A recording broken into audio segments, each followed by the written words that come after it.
आज हम लोग जानेंगे पार्श्विक विस्थापन क्या होता है, लेटरल डिस्प्लेसमेंट। ठीक, तो देखिए ये कोई कांच है, ठीक, कांच की सिली है, कहने का मतलब सीधा सा बात, ये कोई कांच है। ठीक, अब इसमें हम एक प्रकाश की किरण गुजारेंगे।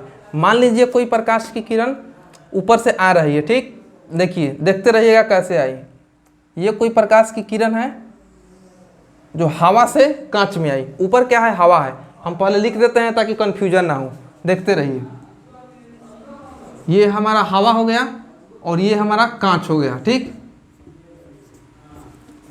तो प्रकाश की किरण आई हवा से कांच में, तो हवा पतला कांच मोटा, तो पतला को बोलते हैं कौन सा माध्यम, विरल माध्यम। कांच को बोलेंगे यहाँ पे सघन माध्यम, क्योंकि कांच मोटा है।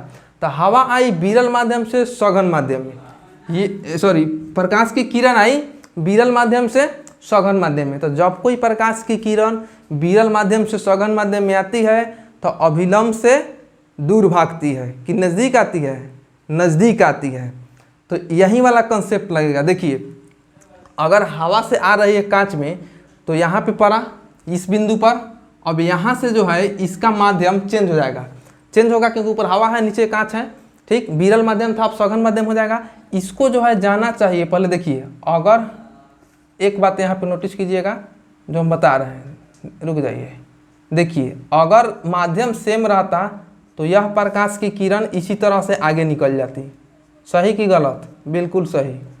अगर माध्यम सेम रहता तो यह प्रकाश की किरण ऐसा ही निकल जाती। कहने का मतलब अगर हवा है, इधर भी हवा रहता तो ऐसे जाती, ऐसे ही चली जाती। लेकिन यहाँ पे कांच है, माध्यम बदल गया, ऊपर विरल माध्यम था नीचे सघन माध्यम हो गया, तो अभिलंब की ओर झुक जाएगा। तो यहाँ से जो है यह प्रकाश की किरण थोड़ा सा झुक जाती है। ठीक, यहाँ से थोड़ा सा झुक जाती है, ऐसे झुक गई।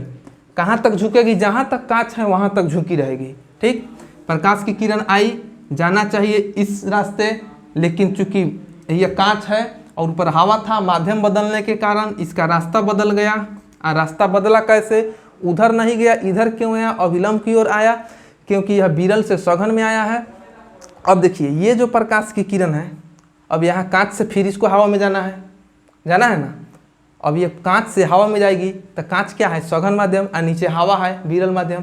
तो फिर अब की बार उस समय पहली बार हवा से कांच में यानी विरल से सघन में, अब इस किरण को देखेंगे तो ये कांच से अब हवा में जा रही है, यानी सघन से विरल में। तो जब कोई प्रकाश की किरण सघन माध्यम से विरल माध्यम में जाती है तो अभिलंब से दूर भागती है। तो इसका अभिलंब यहीं पे हो जाएगा, तो इससे दूर भागेगी। कैसे भागेगी? देखिए यह जो है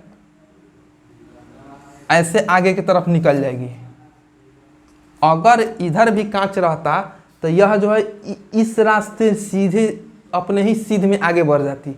चूंकि इधर कांच है, नीचे हवा है, माध्यम चेंज हुआ और यानी सघन से विरल हुआ तो अभिलंब से दूर भागा। एक बार और सुनिए, पहले क्या हुआ, विरल से सघन तो अभिलंब की ओर झुक गया।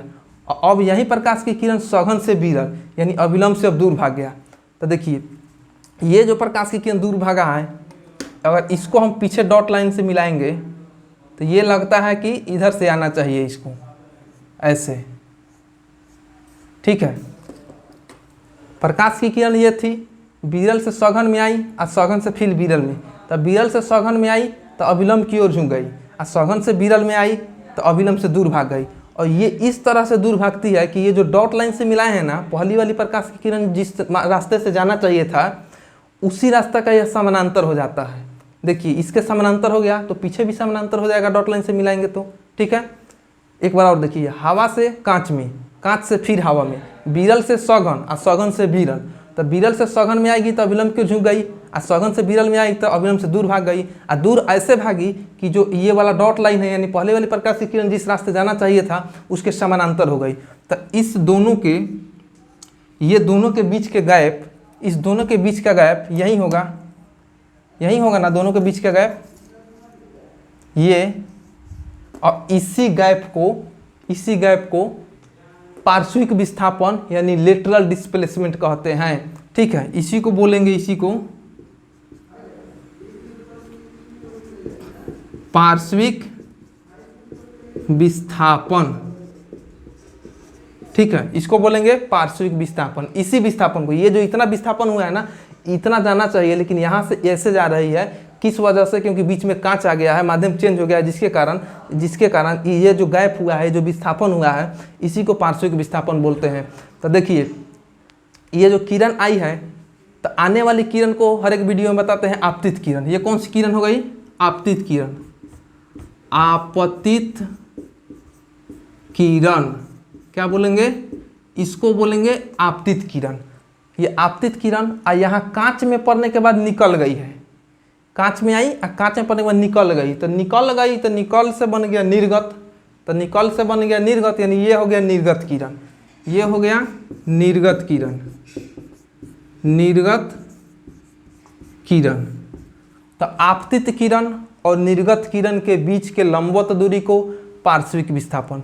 ये आपतित किरण है, यही ना है आपतित किरण, से जाना चाहिए। यहाँ से निकल गई तो निर्गत किरण, आई दोनों के बीच के जो ये लंबवत दूरी है, लंबवत दूरी, इसी को पार्श्विक विस्थापन कहते हैं।